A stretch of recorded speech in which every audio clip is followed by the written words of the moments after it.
Welcome to Should I Get It Gaming, where we play the game so you don't have to, unless you want. Overall, this was a great game, but should you get it? Let's get into it. Isle of Arrows is a unique tower defense game blended perfectly with the impact of card play. The initial concern of lack of decision-making due to forced item provision is balanced surprisingly well with in-game surprises and decisions throughout. With a unique design, crafty thought-through island challenges with map edges but some limitations on tower customization, this earns a final Siggy score of... Nope, you'll have to wait till the end. Isle of Arrows provides a continuous balanced challenge right from the start. What begins as slightly overwhelming and confusing because of the sizable deviation from a classic tower defense game quickly becomes a highly elevated, enjoyable challenge, all stemming from strategy play because of the non-typical card game element. Additionally, there are immediate and useful rewards provided right from the start of the game, and we see no end in sight. The in-game currency is fun and has a risk wager element to it. Unfortunately, it does not carry into continued missions as this piece of the reward structure is locked onto the current island. We give Island of Arrows an engagement score of 9 out of 10. We give this game a longevity score of 6.5 out of 10. If there is a miss in this game, it is the storyline. Without any in-game cutscenes or any significant readable content, it did leave us wanting more, so we know why we are defending this wonderful little island, which we no doubt are motivated to do. Furthermore, even our attackers were not given background. We do not see how their strengths and weaknesses are impacted by each specific tower. However, it is not a total miss with longevity. The amount of missions and cards to unlock is fairly extensive, even with a significant amount of time committed to the game.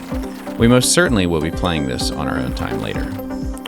As far as cost goes, it's $5.99. It might be a little high for an iOS game, but with no in-game transactions and no ads, we give this an 8.5 out of 10. The aesthetics are legendary. They set a nice bar. Beautiful color schemes, refined edges, and impactful shadows, all with a moving background of wind, clouds, and debris. It's so clean it can almost go unnoticed. The audio is nice, and the sound effects are pretty much perfect. We score aesthetics at a 9.5 out of 10. If we had any wishes at all, we would love to see some additional detail to buildings and land. Given that it is a card game, the flexibility was of the greatest concern.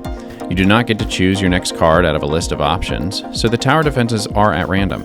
However, given that you can manipulate the map, alter the amount of cards to run through with currency, save currency to have it accumulate with interest, purchase from the random black market, and other unique opportunities that often come with a wager, we did not experience any issues with flexibility. On the contrary, what was an initial concern added to the gameplay with enhanced strategy. We got to alter the game by choosing where to build out our island, place towers, and other elements. We score flexibility at an 8.5 out of 10. The theme is great, consistent and interesting throughout, and fun to engage with. There are no massive inconsistencies or rogue elements. There is a slightly odd wager wheel that needs to be embedded a little deeper into the theme, but it is not altogether out of place. We score the theme of the game at 9 out of 10. The skill element is the most surprising for us.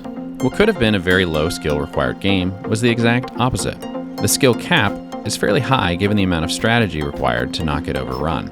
We expect you will experience the game like us.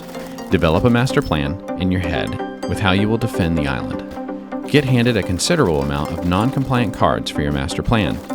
Alter your plan of action and be satisfied with your tactics once it's all over.